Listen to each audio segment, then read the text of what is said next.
তুমি কি কখনো ভেবেছো অ্যাপেল বা আইফোন প্রায় কোনো ট্র্যাডিশনাল বিজ্ঞাপন দেয় না, তবুও কোটি কোটি মানুষ আজ আইফোন ব্যবহার করছে।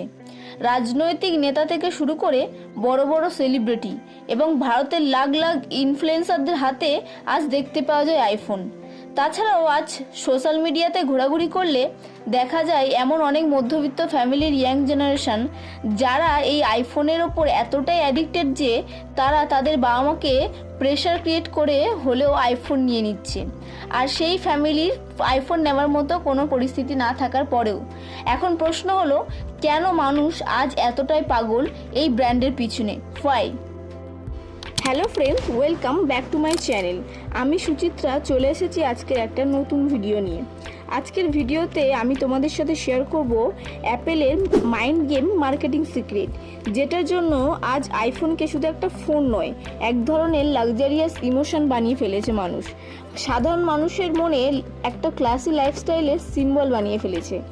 আজকের ভিডিওটা লাস্ট পর্যন্ত দেখার পরে আমি নিশ্চিত তুমিও আমার মতো অবাক হবে অ্যাপেলের সাইকোলজিক্যাল মার্কেটিং সম্পর্কে জানতে পেরে।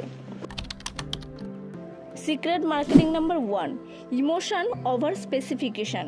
খেয়াল করে দেখবে অ্যাপেল কখনো বলে না আমাদের ফোনে 12 GB র্যাম রয়েছে বা স্ন্যাপড্রাগন প্রসেসর রয়েছে।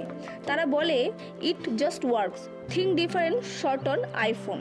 তারা স্পেসিফিকেশন বিক্রি করে না, তারা মানুষের ফিলিংস বিক্রি করে। অ্যাপেল মানুষকে বোঝায় তুমি টেকনোলজি কিনছো না, তুমি এক্সপিরিয়েন্স কিনছো। Secret marketing number 2, scarcity and FOMO game. Apple খুব সচেতনভাবে আইফোনকে রেয়ার অ্যান্ড স্পেশাল করে রাখে। প্রতি বছর মাত্র নতুন একটা মডেল আনে, কিন্তু মার্কেটে এমন হাইপ তৈরি করে যেন এটাই পৃথিবীর last model, like limited colour, limited stock. এর ফলে মানুষ ভাবে এখন না নিলে মিস হয়ে যাবে। আর এইভাবে অ্যাপেল তৈরি করে এক ধরনের ফোমো বা ফিয়ার অফ মিসিং আউট। আর এটাই মানুষকে আপগ্রেড করতে অ্যান্ড নতুনদেরকে কিনতে এক প্রকার বাধ্য করে। Secret marketing number 3, influencer and lifestyle marketing.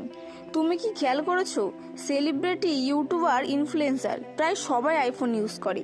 তারা সরাসরি তোমাকে বোঝায় না, কিন্তু তুমি ভাবতে শুরু করো আইফোন থাকলে আমি প্রো লেভেলে। এটাই অ্যাপেলের সবচেয়ে বড় স্মার্ট মাইন্ড ট্রিক, যেটাকে সোশ্যাল প্রুফ মার্কেটিং বলে। এর অর্থ হলো মানুষ তোমাকে সরাসরি বলবে না যে তুমি iPhone now.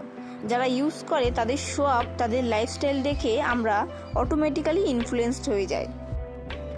Secret marketing number 4, simplicity and premium feel. Apple সবসময় সিম্পল অ্যান্ড ক্লিন ডিজাইন ব্যবহার করে, like white background, elegant visuals, premium tone. তাদের দোকান থেকে ওয়েবসাইট সব জায়গাতেই মিনিমালিস্ট লাক্সারি ভাইব ক্রিয়েট করে। আর এই সিম্পলিসিটিটাই মানুষকে বোঝায় we are different, we are premium. আর মানুষ এই ভিন্নতার জন্যই টাকা দেয়। Secret marketing number 5, ecosystem lock in trap.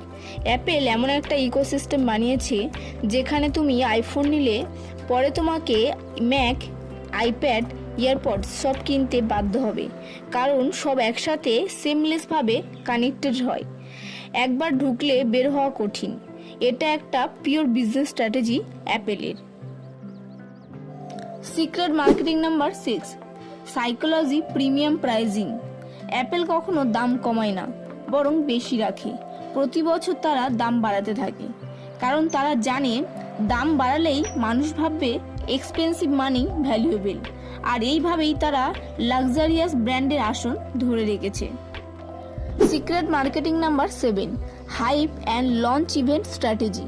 অ্যাপেলের লঞ্চ মানেই একটা festival, suspense, countdown, new colour, new name.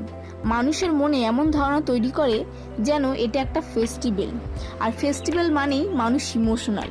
আর ঠিক এটাই তাদের হাইপ মার্কেটিং গেম, যেটা সবাইকে ইমোশনাল করে তোলে, যার ফলে তাদের সেলস বেশি হয়।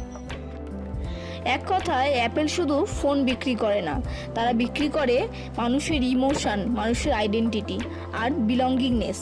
তারা চায় তুমি ভাবো আইফোন থাকলে তুমি আলাদা, তুমি ক্লাসি। কিন্তু আসল সত্যিটা হলো তুমি আলাদা তোমার চিন্তা ভাবনায়, তোমার স্কিলে, তোমার পার্সোনালিটিতে, not your phones. So be unique by your mindset, not your mobile. তো ফ্রেন্ডস, অ্যাপেলের কোন মার্কেটিং স্ট্র্যাটেজিটা তোমার সব থেকে ভালো লেগেছে এবং কারা কারা আইফোন কেনার কথা ভাবছো অবশ্যই কমেন্টে জানাও। আর ভিডিওটা ভালো লাগলে লাইক অ্যান্ড সাবস্ক্রাইব করে দিও। Thank you so much everyone.